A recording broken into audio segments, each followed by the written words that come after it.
Do you seriously think someone like you can demand anything here? Sit down, shut up, and be grateful we're even listening to you. The officer's voice dripped with disdain, his words slicing through the tense air of the police station like shards of glass. The woman stood her ground, her gaze steady despite the humiliation swelling in her chest. She wasn't there to argue, only to report a theft, but the hostility had come unprovoked. "Excuse me," she replied, her voice calm yet firm, her dignity fighting against the searing indignity of the moment. But he wasn't done. With a smirk that radiated malice, the officer grabbed his steaming cup of coffee, tilted it slightly in his hand, and with a deliberate motion, threw it across the desk. The liquid splashed across her face, the scalding heat burning her skin, but it was the coldness in his actions that struck deeper. Gasps echoed from the few witnesses in the station, some shocked, others complicit in their silence. "Consider it a reminder of where you stand," he spat, his tone saturated with authority and prejudice. She stumbled back slightly, her mind spinning not just from the pain but the sheer audacity of what had just happened. Her face stung, her pride bruised, and yet, she refused to break. There was too much at stake for her to crumble here. The officer leaned back, smug in his assumed victory, unaware that the woman he had just assaulted was no ordinary civilian. In fact, she was far from it.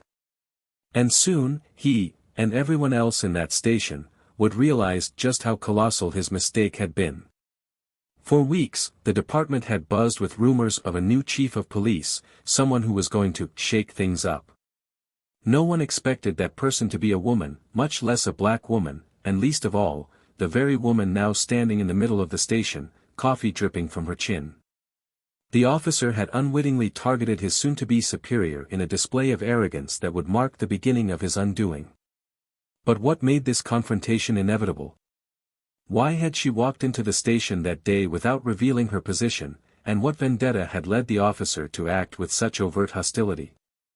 And most importantly, what was going to happen next? As the minutes ticked by, the station began to shift. The air grew heavier, tension bubbling beneath the surface as whispers spread about what had just occurred. The woman, still composed despite the humiliation, disappeared into the back office with a silent, knowing expression that sent a chill through the room. It was as if she was planning something, a reckoning none of them were prepared for. The officer's confidence started to waver when an unexpected figure arrived at the precinct, a high-ranking official who locked eyes with the woman and immediately offered her the respect she deserved. Questions buzzed around the station: who was she, and why was someone so powerful treating her with such reverence? Slowly, the truth began to unravel, and with it, the officer's smug facade. What followed was a series of events that left everyone in shock, from the lowest-ranking clerk to the most seasoned detective. By the time the truth was fully revealed, the tables had turned so dramatically that even those who had initially sided with the officer couldn't help but feel the weight of justice bearing down. This wasn't just a story about one man's bigotry or one woman's resolve. It was about something much larger: the cracks in a system, the courage to confront injustice, and the consequences of underestimating the wrong person. What could drive a man to such blatant cruelty, and what kind of justice awaits him for his actions? Stay with us as we unfold a story of humiliation, resilience, and a reckoning so powerful it will leave you speechless. At Plough of Twist, we stand firmly against any form of racism or discrimination. To every black viewer watching this story, know that you are seen, valued, and deserving of respect. Our channel is committed to telling stories that challenge injustice and highlight resilience. Thank you for being here, and if you enjoy stories with powerful twists and meaningful messages, don't forget to subscribe to the channel. Now, sit back, and enjoy this impactful tale. In the heart of Atlanta, where the hum of the city mixed with the rhythmic pulse of determination, Danielle Warren stood as a testament to resilience.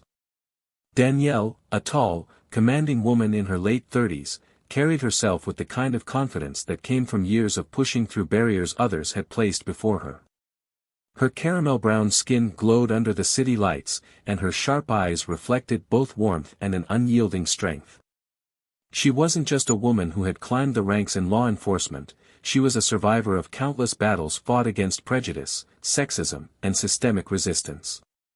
Danielle had grown up in the neighborhood of Mechanicsville, a place where dreams often collided with harsh realities. Raised by her grandmother, Evelyn, a fiery civil rights activist, Danielle had learned from an early age that standing up for herself and others wasn't a choice, it was a necessity. Evelyn's lessons echoed in her life every day: respect isn't given to us, Danny. It's taken, fought for, and earned. And even then, some will refuse to see it. Determined to change a system that had so often failed her community, Danielle had worked her way through the ranks of the police force with an unshakable resolve. She studied harder, worked longer, and kept her composure in the face of provocation. By the time she earned the opportunity to lead, she had seen every layer of the system, from the streets where beat cops enforced rules unevenly, to the offices where decisions were made behind closed doors. Her vision was clear: reform the system from within, even if it meant enduring the kind of scrutiny and resistance that most would shy away from. As Danielle prepared to step into her new role as chief of police, she knew the weight of what it meant. She wasn't just walking into a position of authority, she was carrying the expectations of an entire community that had been overlooked and dismissed for decades. But Danielle didn't let herself get lost in the symbolism of her achievement. To her, the title wasn't the goal, it was a tool to create meaningful change. Meanwhile, in the precinct Danielle would soon lead, Officer Brad Marshall represented the kind of complacency and entitlement that Danielle had spent her career fighting against. In his early 40s, Brad had built his career not on merit, but on relationships and unspoken privileges. He was the kind of officer who saw the badge as a shield for his behavior rather than a responsibility. With short-cropped blonde hair, a squared jaw, and a constant air of superiority, Brad had long believed he was untouchable. Brad's record was a patchwork of commendations and complaints. His superiors often turned a blind eye to his casual racism and abrasive behavior, chalking it up to his old-school approach to policing. He had a way of intimidating colleagues into silence and manipulating situations to his advantage. To him, respect wasn't earned, it was demanded. And when it wasn't freely given, he took it by force. Brad's disdain for anyone who challenged his authority was well known, and his behavior toward civilians of color was particularly troubling. In his mind, respect for the police was non-negotiable, and anyone who questioned him was an enemy. It didn't matter whether the challenge was polite or confrontational, he saw both as a threat to his fragile ego. Brad's interactions at the precinct were a cocktail of arrogance and condescension, and though some of his colleagues grumbled privately about his behavior, few dared to confront him outright. The precinct itself was a microcosm of the city it served. Situated in a diverse part of Atlanta, it handled everything from routine patrols to high-stakes investigations. The building buzzed with activity at all hours, its walls a patchwork of history, faded plaques commemorating past officers, bulletin boards crowded with notices, and the hum of radios crackling in the background. It was a place where tension simmered beneath the surface, both among the officers and the community they served. On the day that Danielle walked into the precinct unannounced, she had dressed deliberately in plain clothes. She wanted to observe without the weight of her title influencing behavior. It was a strategic choice, one rooted in years of experience. Danielle knew that how people acted when they thought no one important was watching revealed their true character. She had entered the building with a simple purpose: to gauge the environment and see firsthand what needed to change.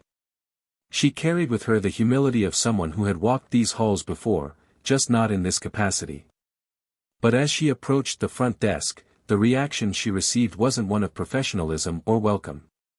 Brad was stationed there, leaning back in his chair with a casual arrogance. When Danielle asked for assistance, he barely looked up. "What do you want?" he asked, his tone laced with irritation. "I need to report a theft," she replied, her voice steady. Brad's smirk widened. "Figures," he muttered under his breath, just loud enough for her to hear. Danielle didn't flinch. "Excuse me," she said, meeting his gaze with unwavering calm. What's the problem? Another purse stolen? Some phone you lost, he said, rolling his eyes. You people always think we're here to play babysitter. Danielle's jaw tightened, but she held her ground. I'd like to file a report, she said firmly. Brad leaned forward, his smirk turning into a sneer. And I'd like you to learn how to stay in your lane. But we can't always get what we want, can we? Before Danielle could respond, Brad reached for his coffee mug. His actions were deliberate, calculated, a show of dominance rather than an impulsive act. He threw the steaming liquid toward her, and though she turned her head in time to avoid the worst of it, the coffee splashed across her cheek and neck. The heat bit at her skin, but it was the humiliation that burned deeper. The room went silent. A few officers turned away, unwilling to intervene. Others watched, their faces a mixture of shock and discomfort.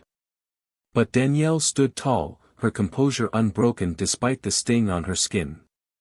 Consider that a lesson in respect, Brad said, leaning back in his chair with satisfaction. Danielle's gaze locked onto his, unyielding. Respect, she said softly, her voice carrying a weight that made the word feel like a warning. As she turned and walked toward the back of the precinct, the tension in the room was palpable. No one knew who she was, but everyone sensed that something significant had just occurred. For Brad, it was just another day of asserting his authority.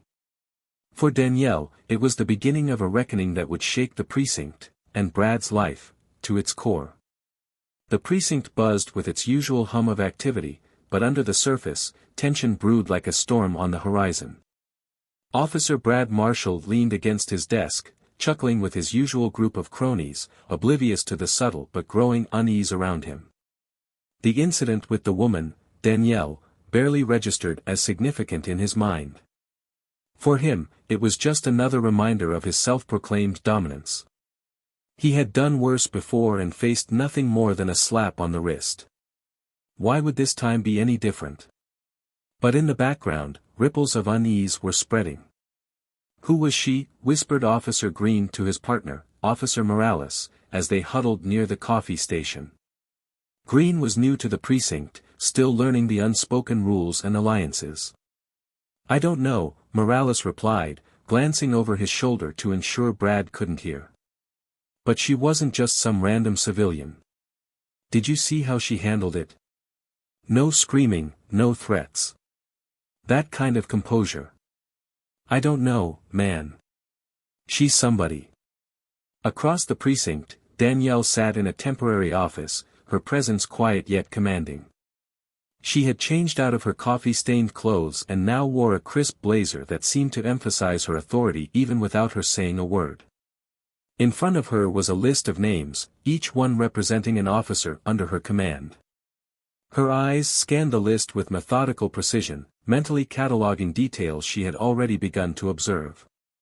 A soft knock at the door broke her concentration. It was Captain Richards, a seasoned officer in his late 50s with a gruff demeanor but a genuine sense of justice. "Chief," he began, his voice low but respectful. "Word's getting around that something happened out there earlier. You want me to address it?" Danielle looked up, her expression unreadable. "No," she said simply. "Not yet." Richards hesitated.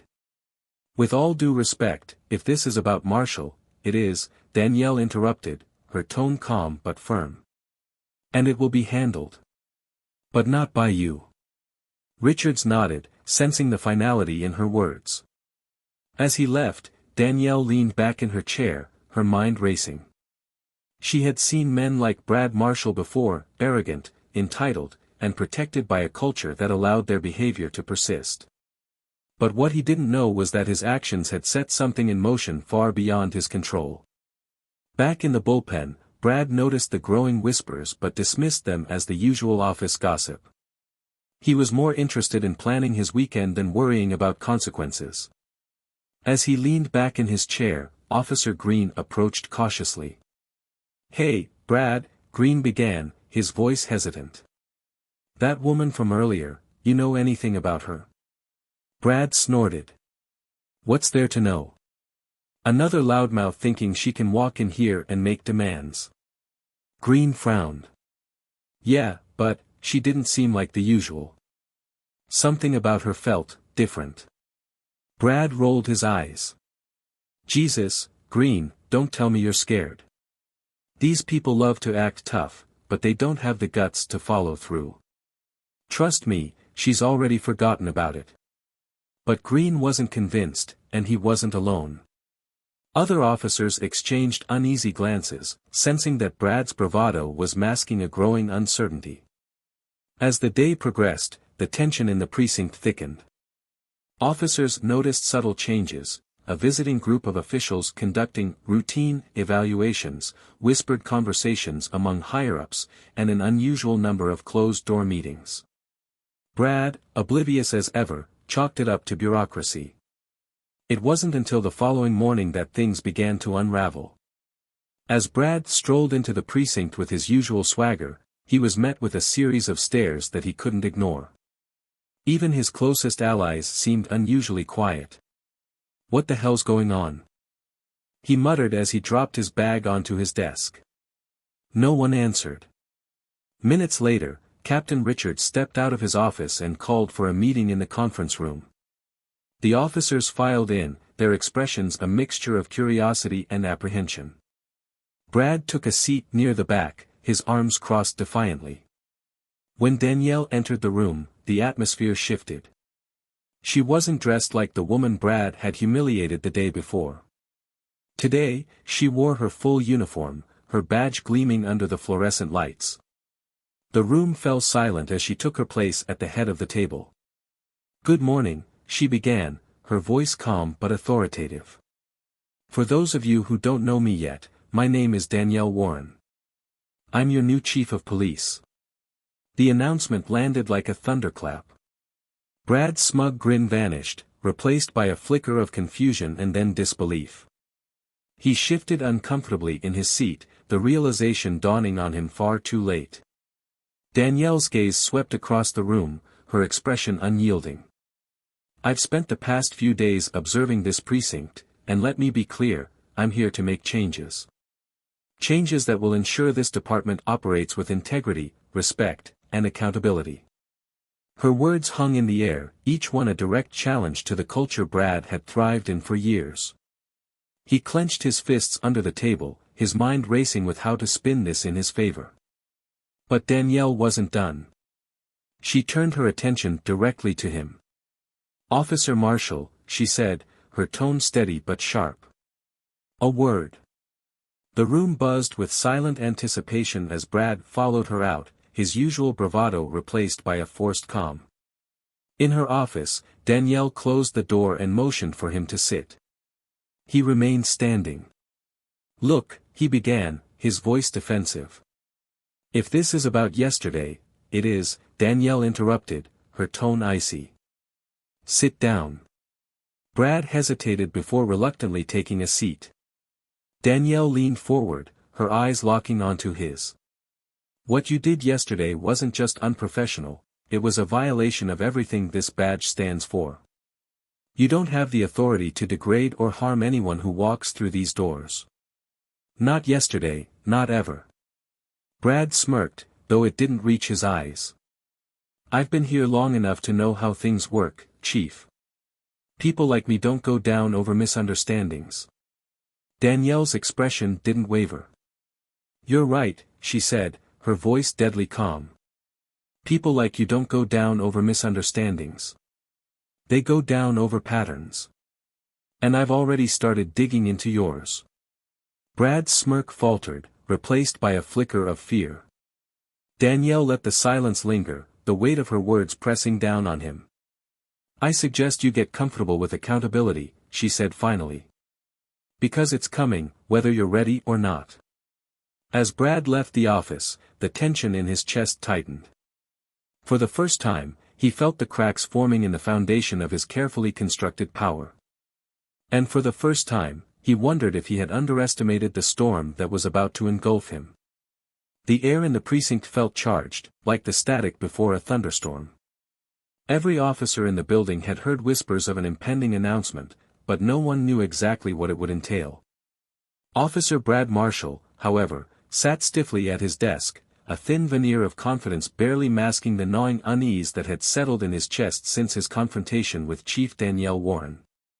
He had spent the night replaying their conversation, her words looping in his mind with a sharpness that left him restless. Brad's attempts to maintain his usual bravado had grown increasingly strained. The sidelong glances from his colleagues, the murmurs that quieted when he entered a room, all told him that something was coming. But what unnerved him most was Danielle herself, her composure, her deliberate choice of words. She wasn't the type to bluff, and he knew it.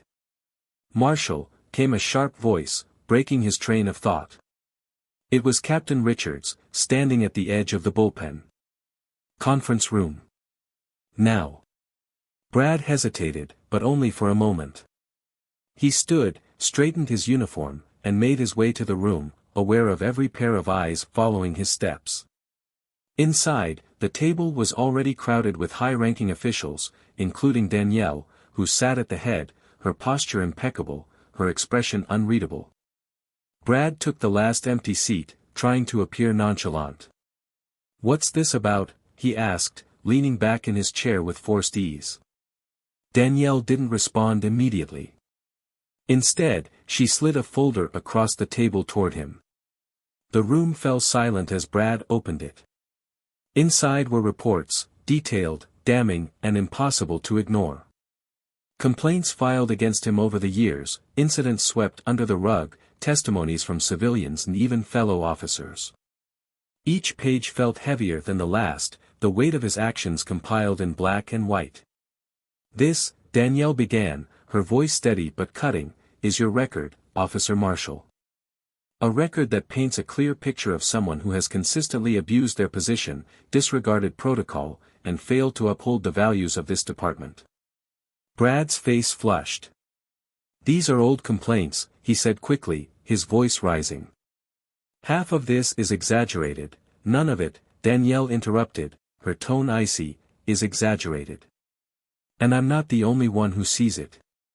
She gestured toward the far end of the table, where a man in a suit sat silently. Brad recognized him immediately, Internal Affairs. His stomach sank. "This is a joke," Brad said, his voice tinged with desperation. "You can't just dig up old grievances and call it evidence. If this is about yesterday, this isn't just about yesterday," Danielle said sharply, her eyes locking onto his. "This is about a pattern of behavior that has no place in this department or this city." Brad's hands gripped the edge of the table. "You don't know what it's like out there. You sit in an office and make decisions, but we're the ones on the streets. Sometimes you have to be tough." "Tough?" Danielle repeated, her voice low but laced with steel. "Throwing coffee in someone's face isn't tough. It's cowardice. It's abuse of power. And it's unacceptable." The room was deathly silent. Brad looked around, searching for an ally, but no one met his gaze. Even his usual supporters avoided his eyes, their discomfort evident. For the first time, Brad realized how isolated he truly was. "This is ridiculous," he muttered, shaking his head. "You're all going to let her do this? After everything I've done for this department?" "You mean everything you've done for yourself," Danielle said, her words cutting through the air like a knife. "You've built a career on fear and intimidation, not respect. That ends today." Brad stood abruptly, his chair scraping loudly against the floor. "This is a setup," he said, his voice shaking with anger. "You're just trying to make an example out of me." Danielle rose to her feet, her calm demeanor unshaken. "You're right," she said, her voice firm. "You are an example. An example of what happens when we allow individuals like you to operate unchecked. And an example of what happens when accountability finally catches up." At that moment, the man from Internal Affairs spoke for the first time.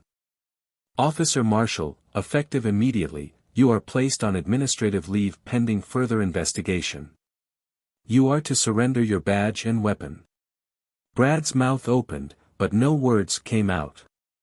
The room seemed to close in around him, the walls pressing closer with every passing second.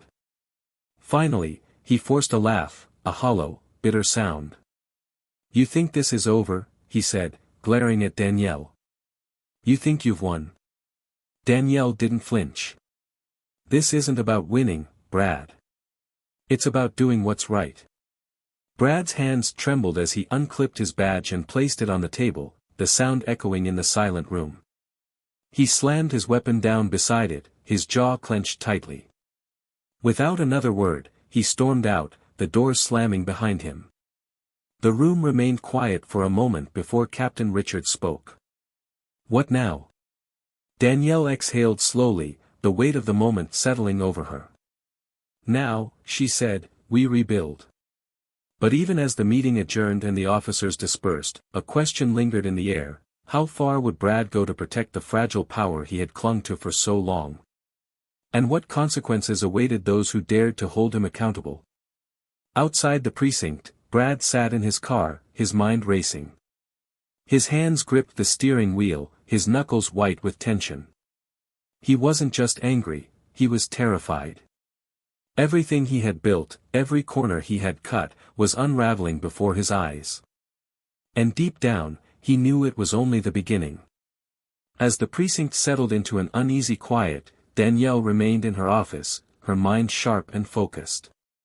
The confrontation with Brad had been inevitable, but she knew it wasn't the end. Men like him didn't go down quietly, and she had prepared herself for the backlash. What she hadn't anticipated was the ripple effect his suspension would have on the rest of the precinct. The undercurrent of unease was palpable, and Danielle knew she had to act decisively to prevent it from spreading further. A knock at her door interrupted her thoughts. Captain Richards stepped in, his face lined with concern. "Chief," he began, shutting the door behind him. "Marshall's been sitting outside the building for over an hour. He's not causing trouble yet, but it's unsettling some of the officers." Danielle leaned back in her chair, her expression thoughtful. "Let him sit," she said after a moment. "He's looking for a reaction. Let's not give him one." Richards hesitated.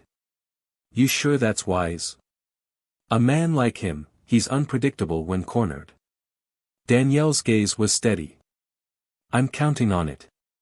Meanwhile, outside in the parking lot, Brad's anger simmered beneath the surface. He sat behind the wheel of his car, staring at the precinct doors with a mixture of bitterness and defiance.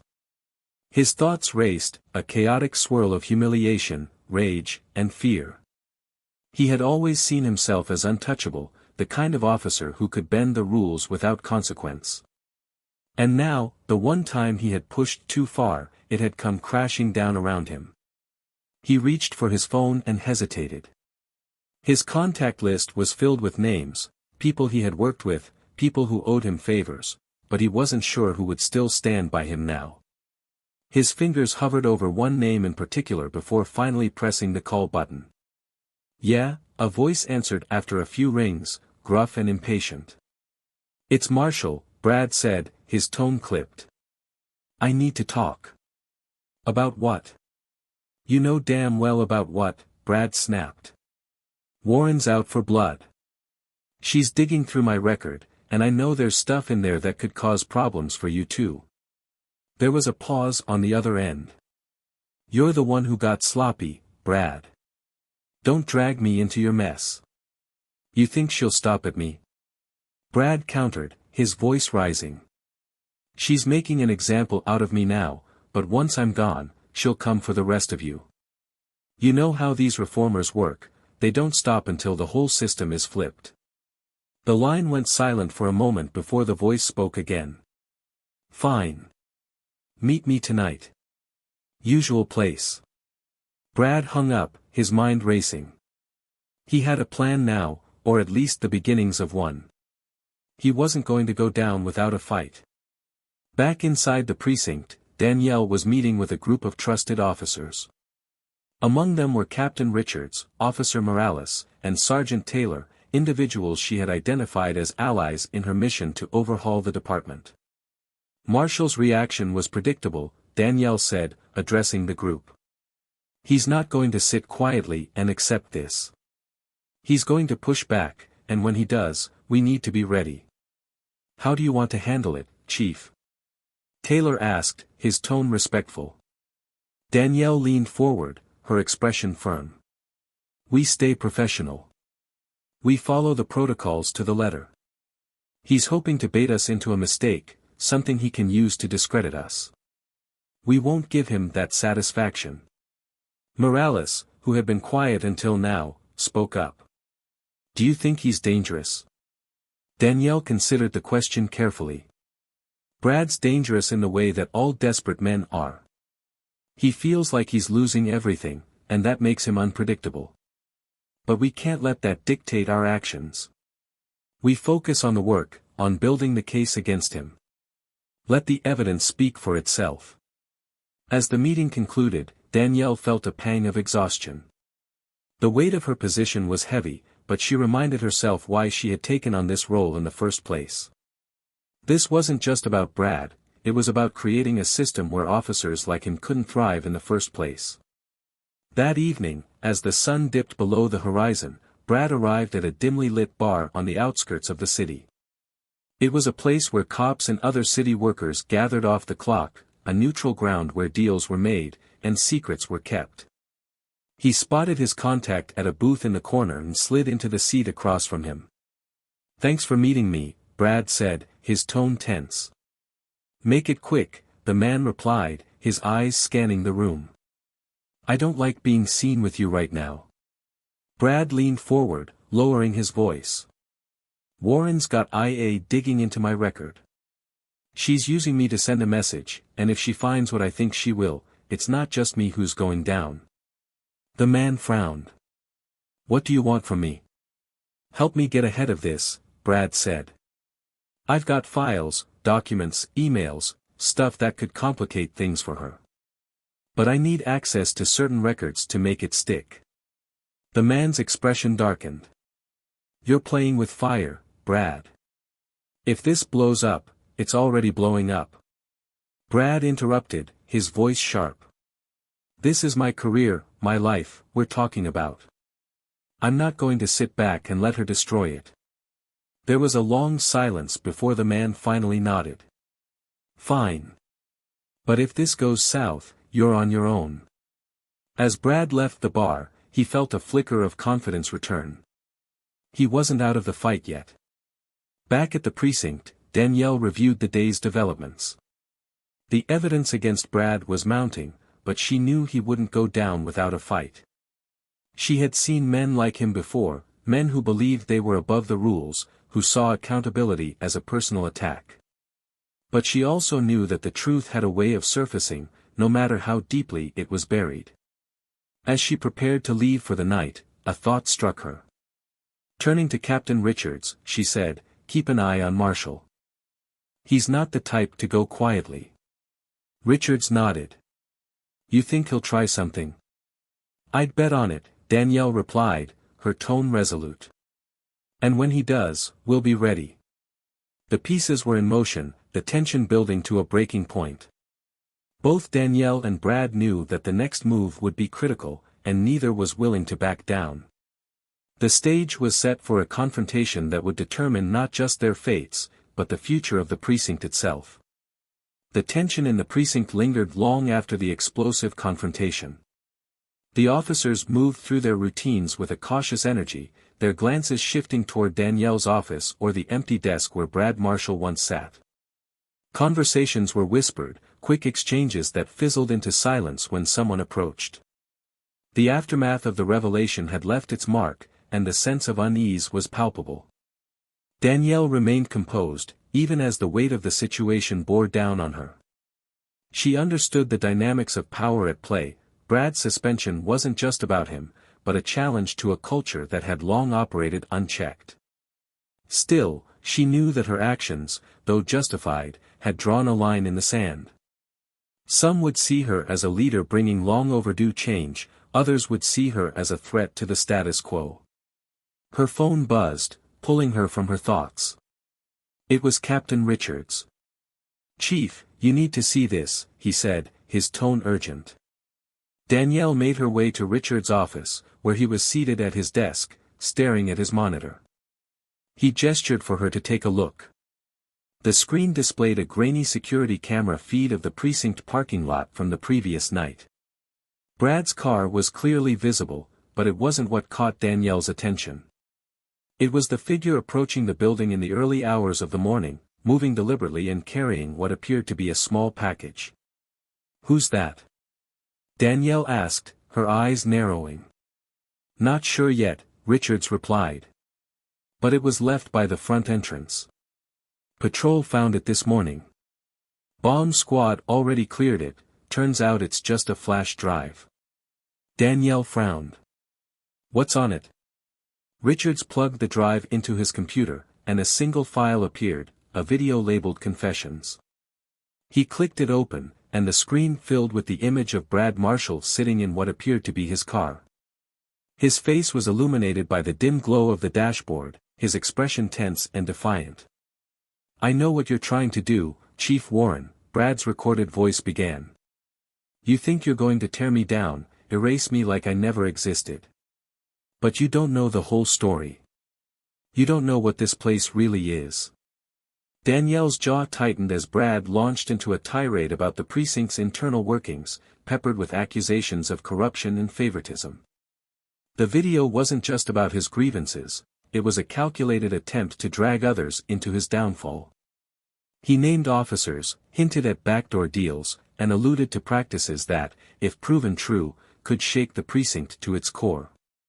"This isn't just about me," Brad said in the recording, his voice steady despite the clear bitterness in his tone. "If I go down, I'm taking everyone with me." Richards paused the video, his face grim. "This could get ugly." Danielle exhaled slowly. "It already is. He's trying to shift the narrative, paint himself as a victim." Richards leaned back in his chair. "The problem is, some of what he's saying might not be completely off base. We both know there are skeletons in this place." Danielle didn't respond immediately. Instead, she straightened and fixed Richards with a steady gaze. "We deal with the truth, no matter how uncomfortable it is. If he's telling the truth about anything, we address it. If he's lying, we expose him. But either way, we don't let him dictate the terms." The decision was clear, but the path forward was anything but easy. Danielle knew that pursuing the truth would mean facing resistance not just from Brad but potentially from within her own ranks. It was a dilemma that cut to the heart of her mission. Reforming a system meant dismantling parts of it, and that meant there would be casualties along the way. Meanwhile, Brad wasn't done. From the shadows, he worked to spread his narrative. He leaked parts of his video to sympathetic ears, officers who felt threatened by Danielle's reforms, local reporters eager for a scandal, and even members of the public who saw the police force as inherently corrupt. The story gained traction, and soon, questions about Danielle's leadership began to surface. Critics painted her as overzealous, accusing her of trying to dismantle the force rather than improve it. The pressure mounted, but Danielle refused to waver. She called a department-wide meeting, determined to address the brewing storm head-on. The room was packed, the air heavy with anticipation as she stepped to the front. "I'm sure you've all heard the rumors," she began, her voice steady. "I won't pretend they don't matter. They do. But what matters more is the truth." She paused, letting her words sink in. The room was silent, every eye on her. Brad Marshall's actions were unacceptable, but they are not the sole reason we're here today. This isn't just about one officer. This is about a culture that allowed someone like him to believe he could act without consequence. If we're serious about change, we have to face that culture head-on. Danielle's words hung in the air, a challenge and a call to action. Some nodded in agreement, their expressions resolute. Others shifted uncomfortably, their resistance evident. The room wasn't unified, but Danielle hadn't expected it to be. Change was never easy, and she was prepared to weather the storm.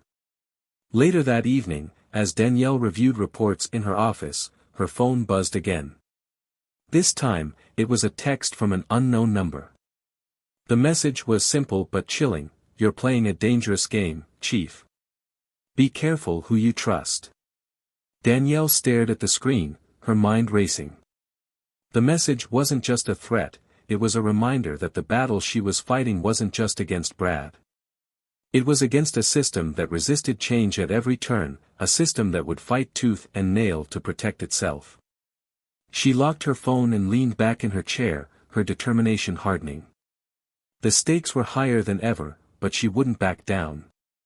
This wasn't just about Brad Marshall anymore. It was about proving that accountability wasn't just a buzzword, it was a promise. And she intended to keep it. Danielle sat in her office, the soft glow of her desk lamp casting shadows across stacks of reports and folders. The text message still lingered in her mind, its words playing on a loop as she sifted through the evidence compiled against Brad Marshall. Her instincts told her the message wasn't from him. Brad wasn't subtle enough for veiled threats. This was from someone else, someone who wanted her to feel the pressure. But if they thought intimidation would slow her down, they were mistaken. A knock at the door pulled her from her thoughts. Captain Richards stepped inside, his expression grim. "Chief, we've got another situation," he said, his voice low. "Brad's video is spreading. A local news outlet picked it up, and it's causing a stir. They're calling it a whistleblower expose, painting him as some kind of hero taking on corruption." Danielle exhaled sharply, leaning back in her chair. "What's the reaction inside the precinct?" "Mixed," Richards admitted. "Some officers are standing with you, but others, well, you know how it is. They're scared of what might come out, even if they're not guilty of anything. And then there are the ones who are guilty." Danielle nodded, her expression hardening. "Brad's banking on fear and division to protect himself. It's classic deflection. If he can make enough noise, he thinks we'll back off." Richards hesitated. "But what if some of what he's saying is true? What if there are things buried here that we haven't uncovered yet?" "That's exactly why we can't let him dictate the terms," Danielle said firmly. "If there's corruption, we expose it. If there's wrongdoing, we address it. But we do it on our terms, not his."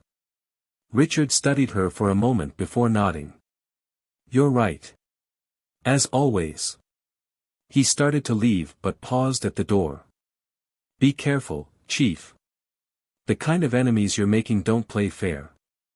Danielle watched him go, the weight of his words settling over her. She knew the risks, but retreat wasn't an option. This was bigger than her, bigger than Brad. It was about changing a culture that had thrived on silence and complicity for far too long. Meanwhile, Brad was busy escalating his campaign. He had gathered a small group of sympathetic officers at a bar just outside the city, their hushed conversations charged with anger and frustration. "I'm telling you," Brad said, leaning across the table, "she's not here to fix the system. She's here to tear it down. And if we let her, none of us are safe." One of the officers, a younger man named Davis, shifted uncomfortably. "But isn't she right about some things? I mean, we've all seen stuff that shouldn't have happened." Brad shot him a withering look. "That's not the point. The point is, she's using me as a scapegoat to make herself look good. If she gets her way, she'll throw us all under the bus just to prove a point." Another officer, older and more seasoned, nodded in agreement. "He's right. These reformers don't care about the job. They just want headlines." Brad leaned back, a smug grin spreading across his face. He could feel the tide turning in his favor, the cracks forming in the solidarity Danielle had worked so hard to build. Back at the precinct, Danielle gathered her core team, Richards, Morales, and Taylor, for a late-night strategy session. The mood was tense but focused, the group determined to push through the chaos Brad had unleashed. "We need to control the narrative," Danielle began, her tone measured but firm. "Right now, Brad's video is the only story people are hearing. We need to tell the truth, not just about him, but about what we're trying to build here." Taylor nodded. We could hold a press conference, lay out the facts. Danielle shook her head. Not yet. We don't have enough. If we go public now, it'll look like damage control. We need to strengthen our case first. Morales spoke up, his voice hesitant. Chief, I've been going through some of the older records, and there's stuff in there. Stuff that could back up some of what Brad's saying. Danielle's gaze sharpened. What kind of stuff? Disciplinary actions that were buried, complaints that disappeared. It's not widespread, but it's there. If we don't address it, it's going to blow up in our faces. Danielle took a deep breath, her mind racing. Then we address it, she said finally. We don't bury it, we don't spin it. We own it. If we're going to rebuild trust, we have to start by being honest. Richards nodded in agreement. It's risky, but it's the right move. The meeting ended on a determined note, but Danielle knew the hardest part was still ahead. As she walked back to her office, her phone buzzed again. This time, it was a voicemail from an unknown number. She hesitated before pressing play. Chief Warren, the voice began, low and unrecognizable. You're making a lot of enemies. If you're smart, you'll walk away before it's too late. Danielle's jaw tightened, but she didn't delete the message. Instead, she forwarded it to Richards with a simple note, keep this on file. The next morning, Danielle held a department-wide briefing. The room was packed, the tension thick enough to cut with a knife. She stood at the front, her posture straight, her gaze steady. I'm not here to sugarcoat anything, she began. This department has a history, one that includes incredible service and dedication, but also mistakes. Some of those mistakes were small. Others were significant. And it's time we faced them. Her words hung in the air, met with a mixture of silence and murmurs. I know some of you are scared, she continued. Scared of what might come out, scared of what it means for your careers. But this isn't about punishment. It's about accountability. If we're going to move forward, we have to start by being honest about where we've been. One officer stood, his expression conflicted. Chief, what about the people who've done everything right? The ones who've followed the rules and still get painted with the same brush. Danielle met his gaze. You're right. That's not fair. And that's why this process isn't about blame, it's about rebuilding trust. But we can't rebuild if we don't acknowledge the cracks in the foundation. As the briefing ended, Danielle could feel the shift in the room. It wasn't a full victory, but it was a start. She had planted the seeds of change, even if the ground was still rocky. But as she returned to her office, her thoughts turned to Brad.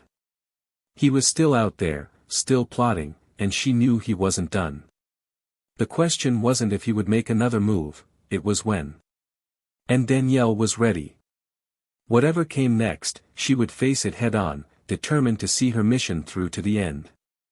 The precinct was quieter than usual, but it wasn't a comforting silence.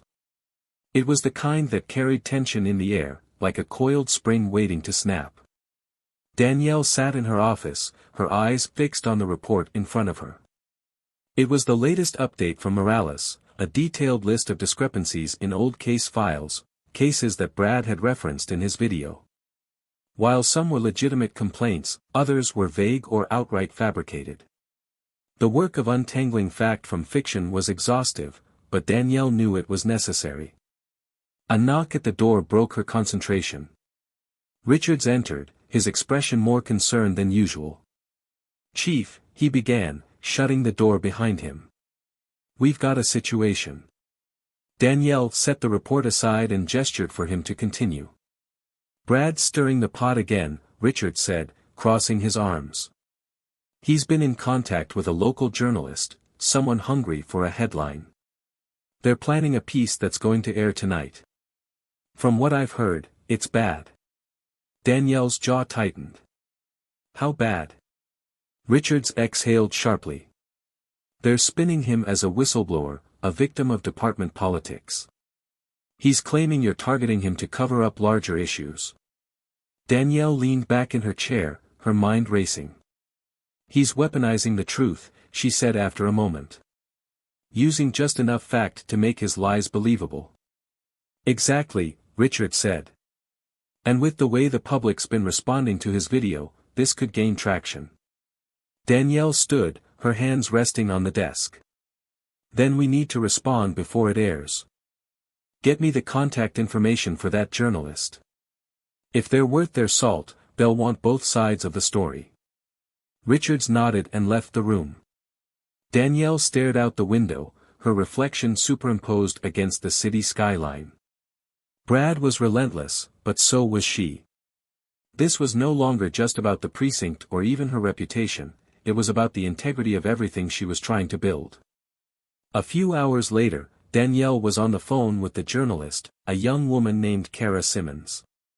Simmons's voice was sharp, her questions pointed, but Danielle held her ground, refusing to let the narrative slip away. Chief Warren, Simmons said, her tone laced with skepticism, Brad Marshall has provided documents and testimony that suggest systemic corruption within your department. How do you respond to that? I respond with transparency, Danielle said firmly. If there's corruption, we'll uncover it. But Brad Marshall is not a whistleblower, he's a man trying to escape accountability. His actions aren't about exposing the truth, they're about deflecting from his own misconduct. Simmons hesitated. You're saying his accusations have no merit. I'm saying some of what he's brought up is worth examining, and we are examining it, Danielle replied. But his narrative is designed to create chaos, not solutions. The real question is why he's choosing to air these grievances now, after years of silence. Simmons paused, clearly considering Danielle's words. Do you have evidence to back up your claims against him? We do, Danielle said. And when the investigation is complete, we'll make that evidence public.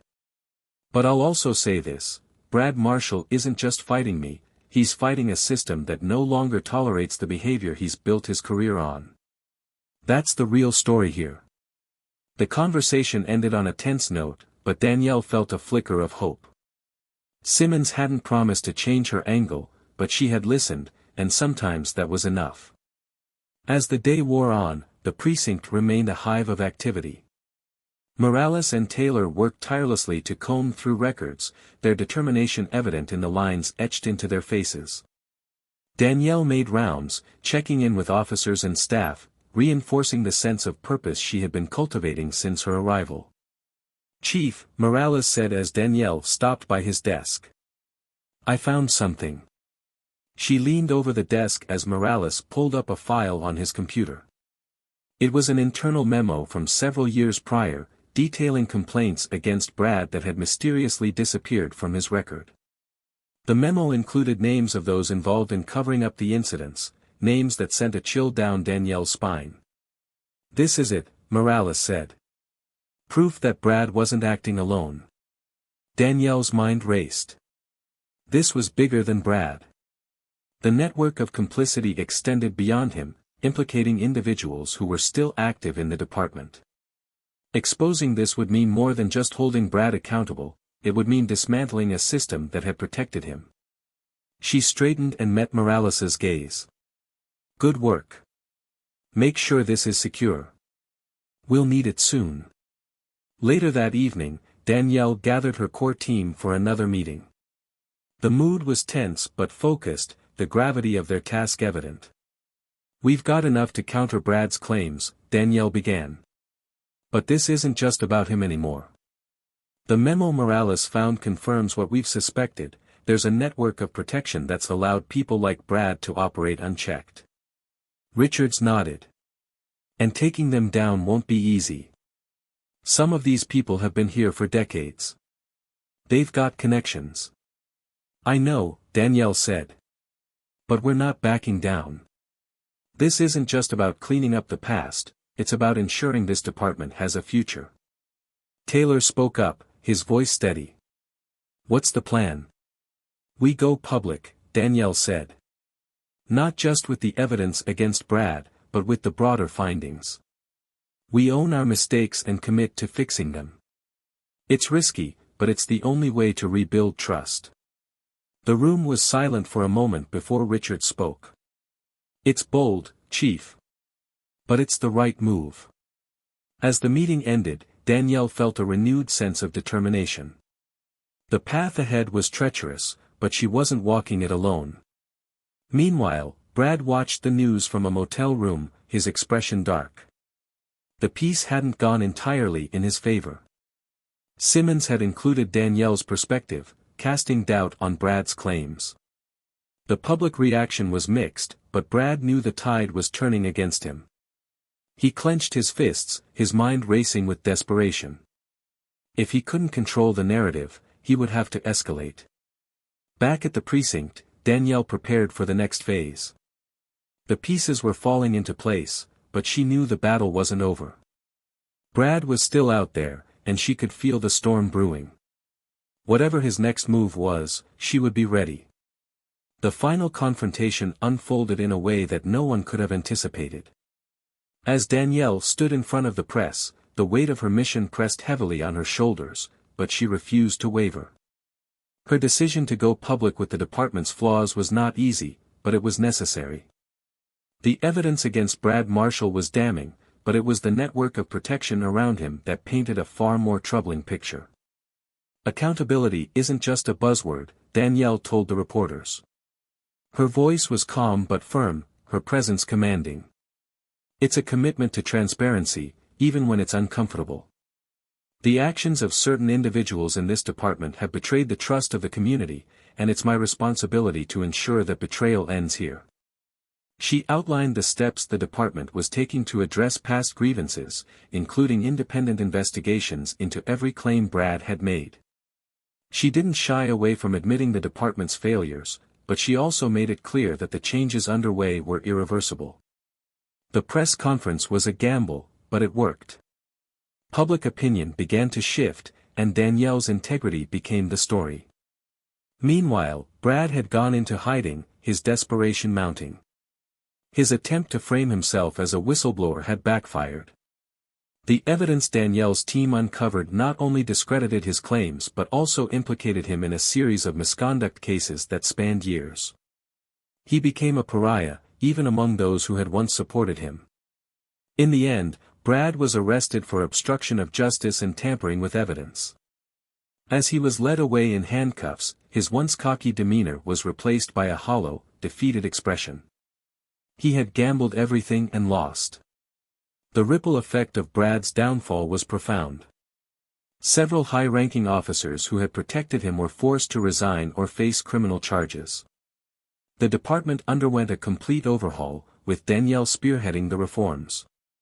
She brought in new leadership, diversified the ranks, and implemented policies that prioritized accountability and community engagement. For Danielle, the victory was bittersweet. She had succeeded in exposing corruption and setting the department on a better path, but it had come at a cost. The process had been grueling, and she knew the battle for meaningful change was far from over. But as she walked through the precinct, the respect in the eyes of her officers was palpable. She had earned their trust not through authority, but through her unwavering commitment to doing what was right. Richards remained by her side, his loyalty and pragmatism invaluable throughout the ordeal. "You did it, Chief," he said one evening as they reviewed the latest reforms. "We did it," Danielle corrected, a rare smile gracing her lips. "But there's still more to do." Morales and Taylor also thrived under Danielle's leadership. Their dedication to justice and willingness to embrace change made them natural leaders in the new era of the department. Together, they worked to repair the fractured relationship between the precinct and the community it served. Brad's fate served as a cautionary tale for those who had once operated like him. Stripped of his badge, his reputation in tatters, he faced years of legal battles and the realization that his actions had not only ruined his career but also the lives of those he had harmed along the way. For Danielle, the story wasn't about personal vindication. It was about something bigger, proving that change was possible, even in a system designed to resist it. As she stood in her office, looking out over the city, she allowed herself a moment of reflection. She thought of her grandmother Evelyn's words, the lessons that had shaped her life: respect isn't given. It's taken, fought for, and earned. Evelyn would have been proud. The precinct thrived under Danielle's continued leadership. Crime rates dropped, trust between officers and the community improved, and the department became a model for reform. Danielle's journey from humiliation to triumph was a testament to resilience and the power of standing up for what was right, even when the odds seemed insurmountable. Now, as we reflect on this story, what lessons can we take away? Danielle's fight wasn't just about justice, it was about courage, integrity, and the willingness to confront uncomfortable truths. How often do we avoid accountability, not just in institutions, but in our own lives? And what could we achieve if we had the bravery to face those truths head-on? What do you think of Danielle's journey? Did her unwavering stance inspire you? Or did Brad's downfall serve as a reminder of the consequences of unchecked power? Share your thoughts in the comments below. We'd love to hear how this story resonated with you. Thank you for watching Tales of Twist. If you enjoyed this story and want to hear more gripping narratives like this, don't forget to subscribe to our channel. Hit that like button and turn on notifications so you never miss a story with a twist that will leave you thinking. Until next time, stay curious, and always question what's beneath the surface.